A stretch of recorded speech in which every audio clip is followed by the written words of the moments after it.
Hi everyone, this is Grant Ellis from wwpd.net and Tales from the Cards. It's another month and the long anticipated pre-ordered back towards the beginning of the year box has arrived.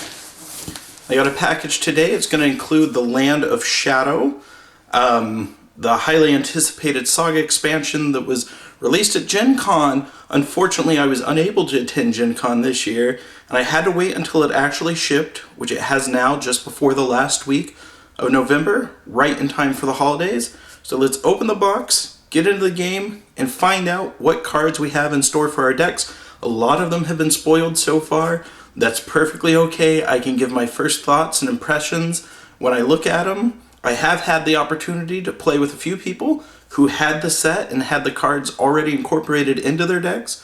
So I'm looking forward to using them in mine. And let's get the box open, get into the game, find out what's up. So here it is, the Land of Shadow Saga Expansion for the Lord of the Rings Living Card game. Once again, we have stellar artwork on the front of the box. We will have stellar art on all of the cards. I am sure this is one of the most beautiful looking games out there in the land of LCGs. We flip onto the back and we come into a quotation spoken by Frodo. "It's my doom, I think, to go to that shadow yonder, so that a way will be found. But will good or evil show it to me? What hope we had was in speed. Delay plays into the enemy's hands, and here I am delayed. Is it the will of the Dark Tower that steers us?" Going through these sections of the book, The Two Towers, we're probably going to be dealing with traveling through the Dead Marshes, coming to the Black Gate of Mordor, and confronting Shelob. That much what had been spoiled, that those are basically the quests. I have no idea what the mechanics will be for the quests. I heard they were more unique than some of the standard indestructible boss fights of Adventures Pass. We have some card spoilers on the back, but let's crack this thing open, get into the game, and see what it's all about. So here we have it, the rules.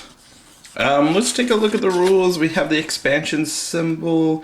We have some flavor text, the same quotation from the back of the box, even that expanded a little further. Explains the campaign mode rules. Gives a quick spoiler to some of the new boons and burdens.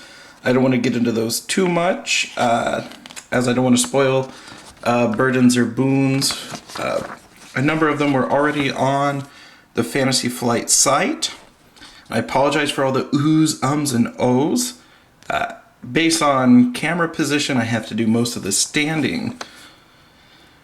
They talk about the new version of Frodo Baggins that's going to be in here. They give standard rules for the campaign and Saga expansions. They give us special mechanics for Gollum/Smeagol, as well as the keywords, followed by the brief scenario summaries. And then some artwork for the Lost Realm, this year's deluxe expansion on the back.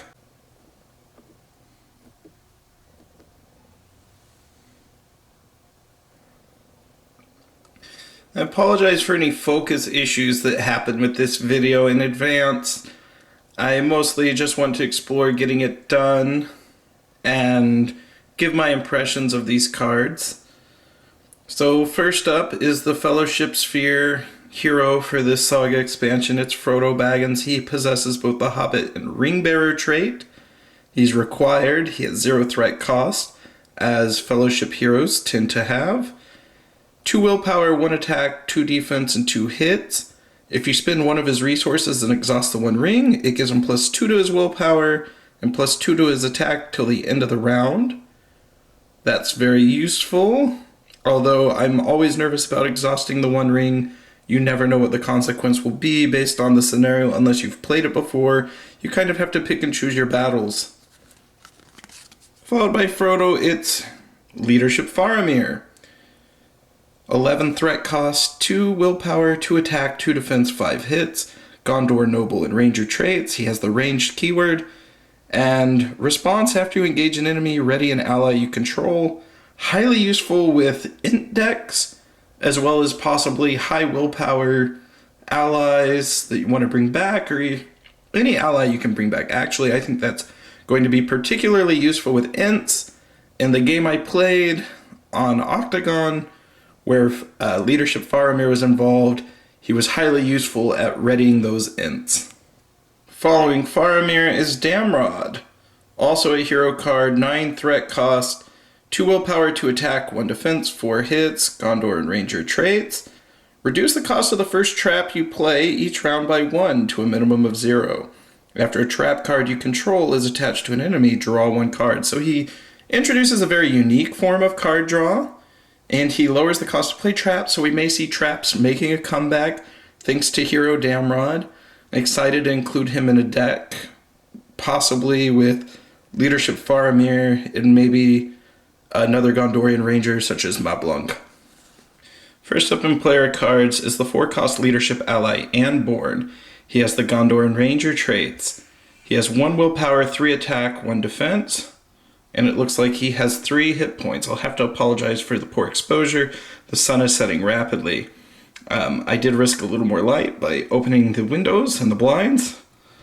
But his card reads, after an enemy is added to the staging area, exhaust Anborn to give that enemy +5 engagement cost until the end of the round. Then deal 1 damage to that enemy. He has a form of direct damage. He has a form of increasing engagement costs.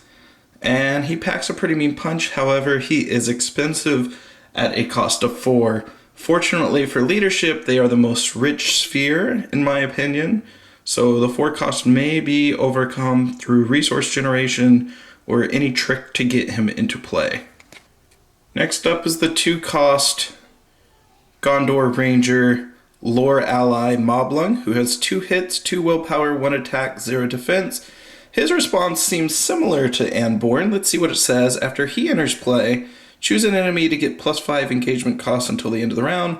Then you may engage that enemy or return it to the staging area. So it gives you some options there, rather pulling or kicking an enemy back to the staging area. And it looks like you can throw this on darn near any enemy on the board. It doesn't have to already be in the staging area. And you can use it to disengage enemies from maybe those that are in danger of being overran, or pulling it over to you altogether. Brilliant. You don't have to exhaust Mablung to trigger that effect. His stats leave a little bit to be desired. However, a 2-cost ally that has 2 willpower is always a good thing in my book, and he has 2 hits. Extra willpower is always a good thing, and he's in the lore sphere, and it's always good to have low-cost lore allies since some of the better ones are costly. Next up is a 3-cost tactics ally with the int trait. Skinbark. He's unique, like the other 2 allies we've seen. He has no willpower but 4 attack and 2 defense with 3 hits. He cannot have restricted attachments, and he enters play exhausted, as ints often do. And he cannot, his ability reads as follows: while Skinbark is attacking alone against an orc enemy, that enemy does not count its defense. So he's extra strong against orcs. He already packs a really mean punch at 4, and 3 cost is not horrible. It's a little rich, but if you're building a deck around ints, it's going to be useful, and it also combos with Faramir, and most of the ints fall on either lore or tactics spheres, so he already harmonizes with those gentlemen.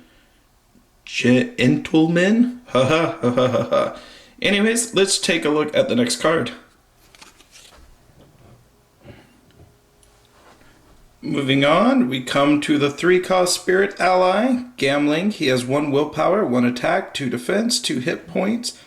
Possesses the Rohan and Warrior traits. I talked about him a little bit in my last Tales from the Cards article. Excuse me. His ability reads as follows. After a Rohan ally you control is discarded for play, exhaust Gamling to return that ally to your hand. Highly useful in Rohan decks where you enable the action of the Rohan ally by discarding them. This prevents them from being forever lost in the discard pile, and it gives you 1 additional form of card recursion. And it's great to see more members of Theoden's card being brought into the card pool. Let's move into the attachments. With the first up is a 1-cost leadership attachment, the Staff of Lebethron, no doubt intended for Samwise Gamgee. You attach it to a Gondor or Hobbit hero. It's restricted. After attached hero exhausts to defend an attack from an enemy, with engagement cost higher than your threat, exhaust Staff of Lebethron to discard a shadow card from that enemy. So to me, it appears to be most useful on Samwise Gamgee. He's already in the sphere as it. He can wear his Hobbit cloak, and he normally takes advantage of engaging enemies that have a higher engagement cost than your threat anyways. So let's move on to the next. The next card is a 2-cost lore attachment, Ambush. It is a condition and a trap. You play Ambush into the staging area unattached. If unattached, attach Ambush to the next eligible enemy that enters the staging area. And you have a combat action that the engaged player discards Ambush to declare an attack against the attached enemy. It's a good way to hit them before they hit you. Always good to kill them before they can kill you.